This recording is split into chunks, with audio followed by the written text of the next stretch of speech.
So in some questions, it's your job to find a counterexample. So sometimes you're going to be given a statement, and your job is to find one counterexample where it fails. Okay? All you need is one example. You're not trying to prove the statement is true, and you're not trying to prove that it's false or anything like that, because all you need to do to show that it's false, or to prove that it's false, is to find one example where it fails. So, here is our statement. Amy says that when k is greater than or equal to 1, k squared plus 7 is never a multiple of 7. Give an example to show she is wrong. Now, sometimes it will be obvious as to which counterexample will make the statement fail.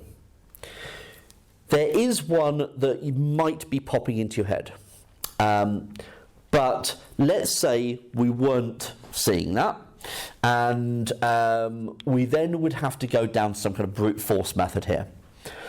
So what we would do is we would start substituting values of k in. We know we've got to start at 1. So I would start at 1, and then I'd have k squared plus 7, so 1 squared plus 7, which is 8. 8 is not a multiple of 7, so that one's out.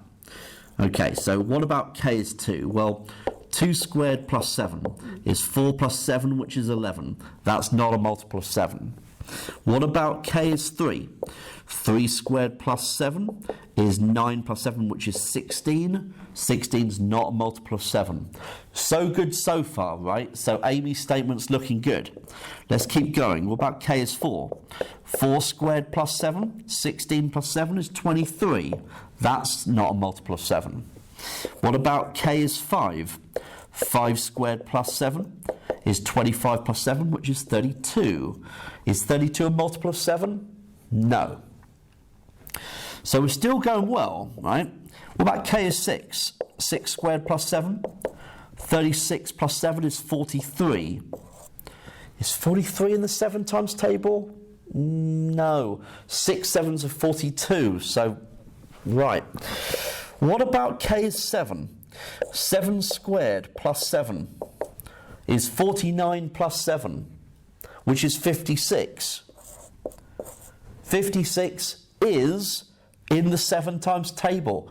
56 is a multiple of 7. As 56 is 8 times 7. So k equals 7 is a counterexample.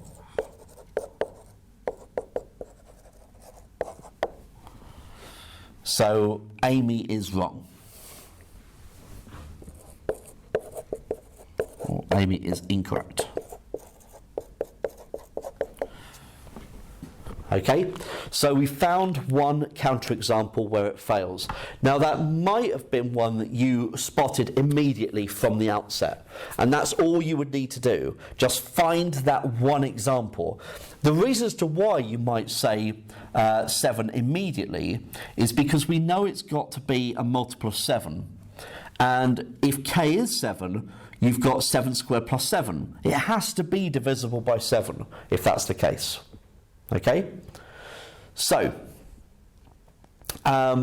this is an example of finding a counterexample. Sometimes you will have to go through the trenches to make sure you find it. Other times it might pop out and you go, oh, yep, that has to be the counterexample straight off.